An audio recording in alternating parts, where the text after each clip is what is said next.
Иә, бұйыртса таңертең ұшамыз. Жақсылап бір демалып қайтайық, а? Давай. Ринат, кір. Сюжеттің монтаждайды бір қуаныш мені. Ешқандай да сюжет болмайды. Мен барлық материалдарды өшіріп тастадым. Сен қуасың ба? Қалжыңдап тұрмын деп айтсашы. Мен сенің барлық арам ойларыңды білем. Мен пайдаланып жомартқа қарсы компромат жинап жүрсің. Мен саған заказ кім бергенді білем. Ринат, тоқташы, оны саған кім айтып жүр? Біле білсең, мен журналистпін. Біздің мамандықта халыққа өтірік ақпарат жеткізу, ол журналистикаға жат нәрсе. Маған ақыл айтайын дедің ба? Мен сенімен не істейтінін білесің бе өзің? Білгенін істеші.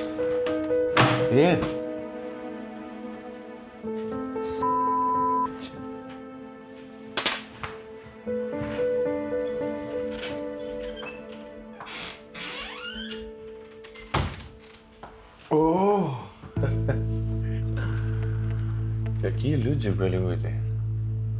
Ол менің өңім бе жоқ, әлде түсім бе?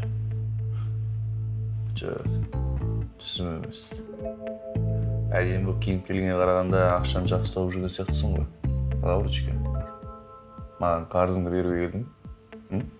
Донжа, Оу. саған менен ақша керек пе, әлде менің тәнім керек пе? Тут стоп. Так, бұл менің точно түсім емес.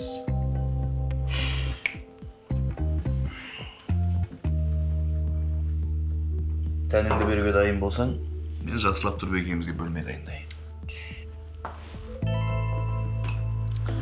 Уақытты құртпай, қосып тұрған кезінде барлығын бастап кеткім келді. Жа?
Қарлығаш,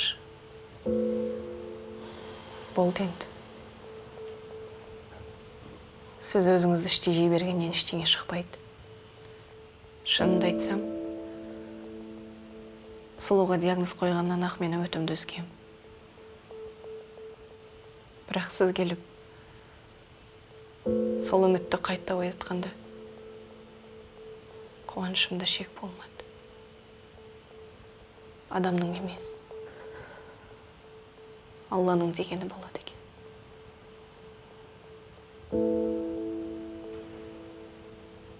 Сіз өзіңізді менің алдымда кінәлі сезінсеңіз,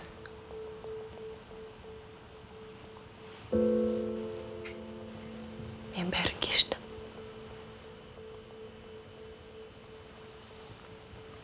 Рахмет, Сәуле.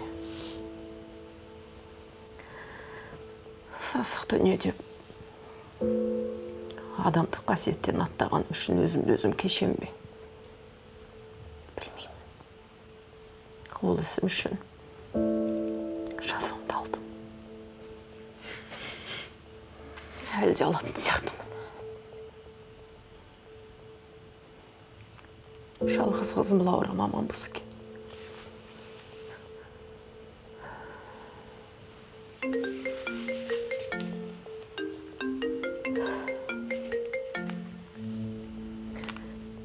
Алло. Саламатсыз ба? Қарлығаш Сәбит қызым болады ма? Иә, тыңдап тұрмын. Сіздің қызыңыз Лаура Дәулетқызы қазір бізде отыр. Не үшін? Адам өліміне күдікті болып тұр. Сізге өтініш ровд-ға келесіз ба? Сол жерде мән-жайдың бәрін түсіндіріп береміз.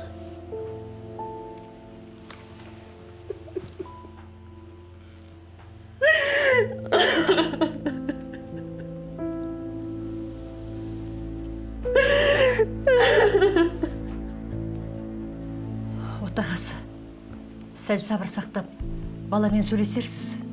3 күн бойы үйге келмеу, ол жақсы белгі емес. Самал, әкесіне әдірің деген бала оңбай. Ол өзі бірінші келіп кешірім сұрамаса, менің туған балам жоқ деп қабылдаймын.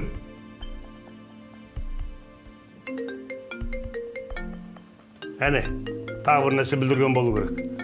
Ровдың начальник звондап жатыр. Алло? Жәке, ассаламуалейкум. Уағалейкум ассалам. Мұндай хабарды жетіп жатқаныма айып етпеңіз. Бірақ ұлыңыз Даниярдан айырылып қалдық. Бекем болыңыз.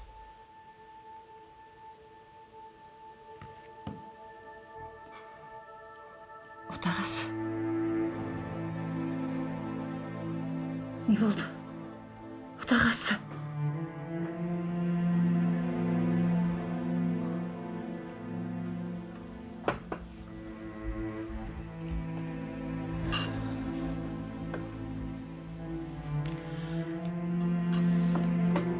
Ринат, балам, кешір. Бауырымыздай болып кеткен Уәлиханды құтқарып қала алмады. Қайғыдан бас көтере алмай отырған Қарлығашты қанжылатты. Мына қырсық мінезім сенің де өміріңе кедергісін тигізіп жатыр. Өзімді еш ақтай алмаймын.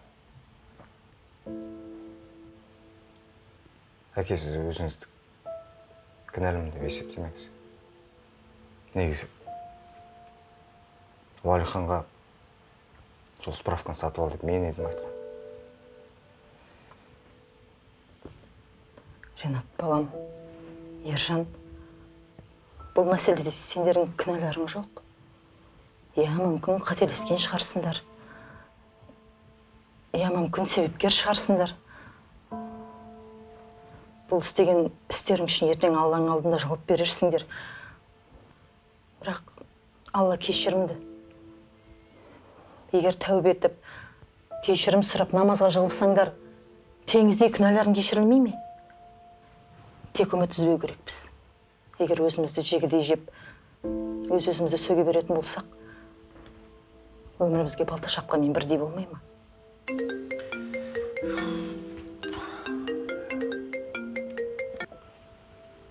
Иә, Қарлығаш әпке тыңдап тұр. Жақсы, уайымдамаңыз, қазір барам мен. Жарайды. Тыныштық па? Не болды Қарлығашқа? Ана Лаура Жомарттың баласын пышақтап тастапты. Соған ровд-да қасымда болшы дейді. Мен барып келейін, иә?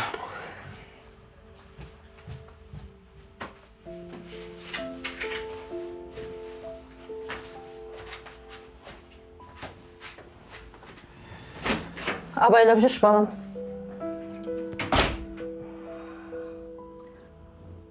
Алла тағалам бұларды әбден қинады-ау. Сабырлық берсінші. Жәке, маған тергеу әрекеті бітпейінше бұл ақпаратты айтуға болмайды. Бірақ сіз өтініш қылғаннан кейін толығымен айтып берейін. Жомарт мырза, менің қызымды кешіріңізші, Құдай үшін кешіріңізші. Ол өз-өзін қорғаған болу керек. Қолым Құлыңыз болайын, Құдай үшін мен қызымды кешіріңізші. Жалғыз қызымдан айырмаңыздар, жалынам. Қарлығаш ханым, сабыр сақтаңыз. Сіздің қызыңыз Лаура өз кінәсін толығымен мойындап, қасақана шабуыл жасағанын өз жауабында толығымен мойындады. Жәке бұл шаруаны кешіргенмен, біз істі толығымен тергеп, істі сотқа жолдаймыз. Заң аясында шешім қабылдаймыз. Қарлығаш, мен сенің қызыңды қылмыскер деп айыптап отырған жоқпын. Керісінше менің баламның іс-әрекеті ол қызды сондайға баруға итермелеген деп ойлаймын. Сондықтан әке ретінде бұл жағдайда мен ешкімді кінәлі деп ойламаймын. Баламның денесін алып, ертең соңғы сапарына шығарып салуға мүмкіндік беріңіздер. Жақсы.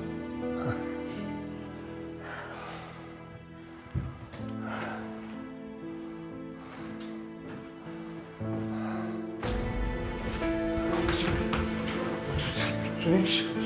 Сабыр сақтаңыз, қазір.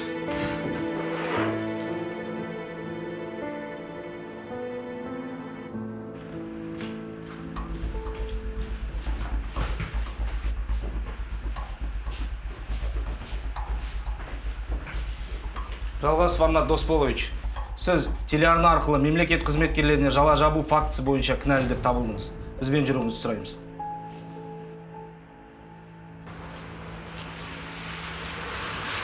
Ас-салатул жаназа. Ас-салатул жаназа. Ас-салатул жаназа.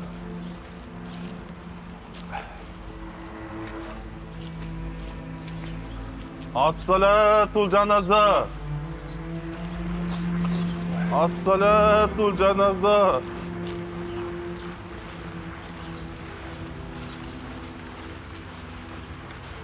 Сапқа тұрамыз, құрметті жамағат, сапқа тұрамыз. Ассаламу алейкум, құрметті жамағат. Бүгінгі дүниеде марқұм болған ағамыз, Жомартұлы Данияр ағамыздың қарызы бар ма? Қарызы болса, әкесі Жомарт өтейді. Құрметті жамағат, Жомартұлы Даниярдың осы өмірде қарызы өтелмей қалған болса, дәл қазір айтыңыздар. Әкесі Жомарт ағамыз өтеп беретін болады. Жомартұлы Даниярдың қарызы бар ма? Кімге қарыз? Он погубил мою дочь! Кто вернет мне мою девочку? Кто? Да, вы верно говорите. Он продавал в нашем городе наркотики. Да. Он загубил столько душ молодых. Кто вернет детей нам? Скажите, кто? Менің бауырымның өміріне тікелей қатысы бар. Қай беттермен жаназасын бермексіңдер. Бауырымның намысы тапталды. Ары, өмірі бұзылды, қорланды. Жомарт балаңды неге тоқтатпадың? Айтшы, неге тоқтатпадың? Освободите девушку, которая убила его. Она невиновна. Освободите девушку.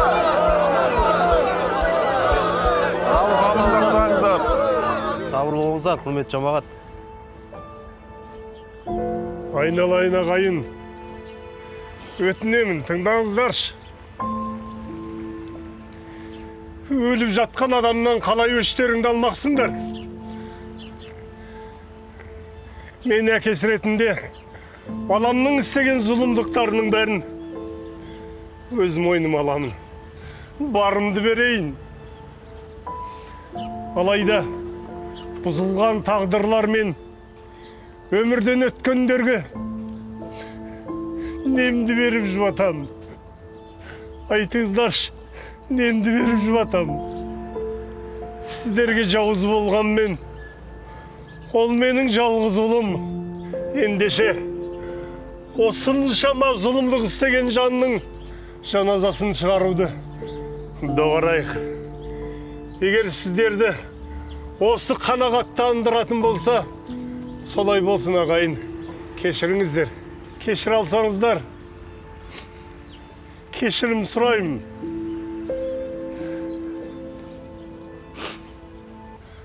Жаназа намазы болмады деп жариялаңыздар. Осы күн халыққа және мына тұрған жастарға белгі болсын. Тараңыздар. Жаназа намазы шығарылмайды. Тараңыздар ағайындар. Деген болыңыздар. Тараңыздар.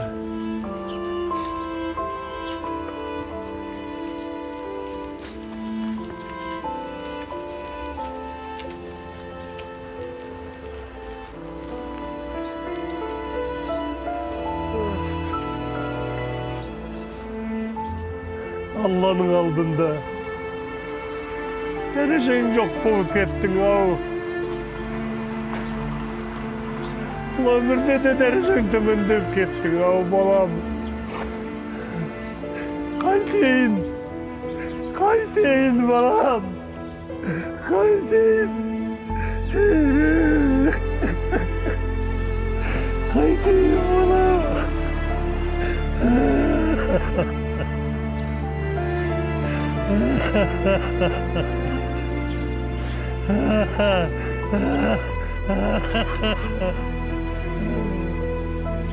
Бұл Сәтті Қала Сәтбаев.